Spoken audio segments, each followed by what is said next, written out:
Shalom depuis Nazareth. Vous êtes dans Israël plus proche de vous, les reportages qui vous immergent dans les récits bibliques.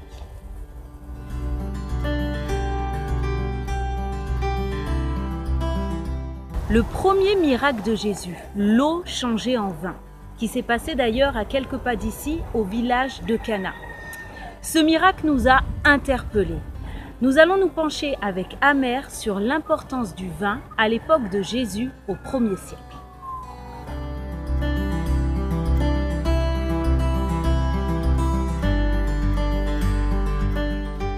Bonjour Amer, est-ce que tu peux nous expliquer ce miracle de l'eau changée en vin? Est-ce que le vin avait une signification particulière pour les habitants du 1er siècle? Oui, Stéphanie, je vais vous expliquer.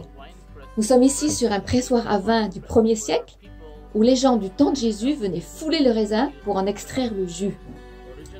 Ce pressoir a été découvert ici, ainsi que beaucoup de fragments et de tessons de poterie datant aussi du 1er siècle. Comme vous pouvez le voir, ce pressoir est fait de deux parties. En contrebas, vous voyez une citerne et en haut, une surface plane. Les deux parties sont connectées par une petite rigole, qu'on peut voir ici. Le tout a été fait à la main, creusé dans la roche, avec un marteau et un burin. Comment est-ce qu'on foulait le raisin à cette époque? Les grappes de raisin étaient mises ici, sur l'espace plat. Les gens ôtaient leurs chaussures et tout simplement marchaient sur le raisin pieds nus pour le presser. Le mou alors coulait par cette rigole jusque dans la citerne en contrebas. Quand ils avaient fini de fouler le raisin, ils puisaient le jus avec une louche, le mettaient dans des jarres et l'emmenaient chez eux où ils fermentaient. Il était très important de fouler le raisin pieds nus car il ne fallait surtout pas écraser les pépins. Si les pépins étaient écrasés, alors ils donnaient un goût amer au jus de raisin. Pour obtenir du vin, on mettait le jus dans des jarres fermées et scellées où on le laissait fermenter au moins 40 jours. Au bout de 40 jours, le premier vin était prêt. Mais il est certain que plus on attendait, meilleur le vin était. J'aimerais maintenant vous parler du premier miracle que Jésus a fait. Il a fait ce miracle à Cana, en Galilée. Jésus était invité à un mariage et le vin est venu à manquer. Jésus a fait son premier miracle en changeant de l'eau en vin. Au 1er siècle, le vin était quelque chose de très important. Les gens s'en servaient dans leur vie quotidienne. Il fallait ajouter du vin à l'eau pour la purifier et même la rendre potable, et aussi pour améliorer son goût. En général, l'eau n'avait pas bon goût car elle avait stagné longtemps dans les citernes et donc on y ajoutait du vin pour la rendre à la fois potable et plus agréable à boire. Le vin était aussi très important à l'occasion des mariages. Il était quasiment impensable de célébrer un mariage sans offrir du vin aux invités. Et là, j'aimerais lire un verset de la Bible qui nous parle de cela. Dans Jean 2, au verset 3, on lit « Le vin étant venu à manquer, la mère de Jésus lui dit « Ils n'ont plus de vin ».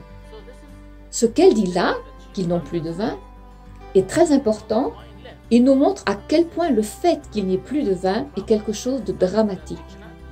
Sans vin, les festivités du mariage ne pourront pas continuer.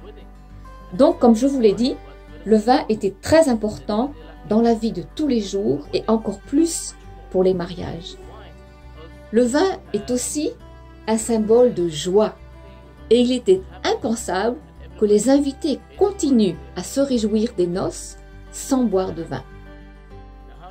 Maintenant, comment Jésus a-t-il transformé l'eau en vin? Il a dit aux serviteurs de remplir les jarres d'eau. Que nous dit la Bible? Elle nous dit qu'il y avait 6 jarres de pierre qui avaient été purifiées selon la tradition juive. Chaque jarre contenait 2 ou 3 mesures. Ces jarres étaient donc énormes.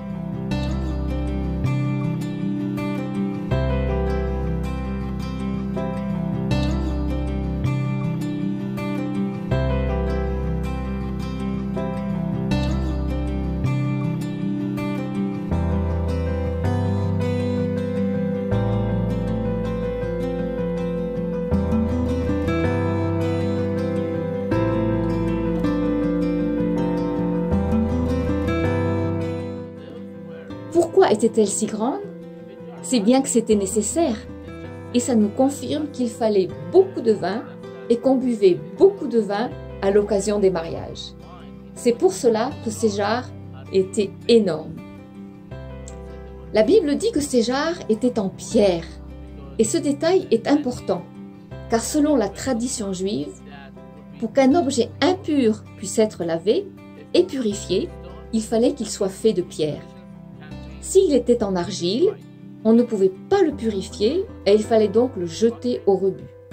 C'est pour cela que la Bible précise que les jarres étaient en pierre et avaient été lavées selon la tradition juive. Elles étaient donc pures et prêtes à servir. Et là, j'aimerais vous faire réfléchir un peu sur quelque chose.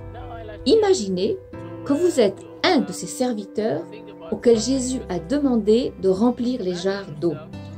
Vous remplissez la jarre d'eau et tout de suite après, Jésus vous dit d'aller servir le maître d'autel comme si vous lui serviez du vin. Or, vous venez juste de remplir la jarre d'eau de vos propres mains et il faut maintenant que vous alliez servir le maître d'autel comme si vous lui serviez du vin. Auriez-vous eu une telle foi? Imaginez, c'était le premier miracle que Jésus faisait. Les serviteurs n'avaient vu Jésus faire encore aucun miracle. Pour eux, c'était la première fois. Et je trouve que ces serviteurs ont fait preuve d'une très grande foi en allant puiser l'eau et en ayant confiance qu'elle avait été changée en vin et qu'ils ne se retrouveraient donc pas dans une situation embarrassante vis-à-vis des invités. Une grande foi. Ce premier miracle de Jésus, de l'eau changée en vin, peut premièrement nous interpeller sur le fait que Jésus était concerné par les soucis quotidiens de la vie des hommes. Changer de l'eau en vin peut paraître futile et pourtant Jésus a répondu à ce besoin. Et ce premier miracle peut être aussi comme une image, une préfiguration de l'œuvre de Jésus sur terre. Il est venu changer nos vies, nous faire passer du statut de pécheur à celui de gracier, de justifier, de purifier.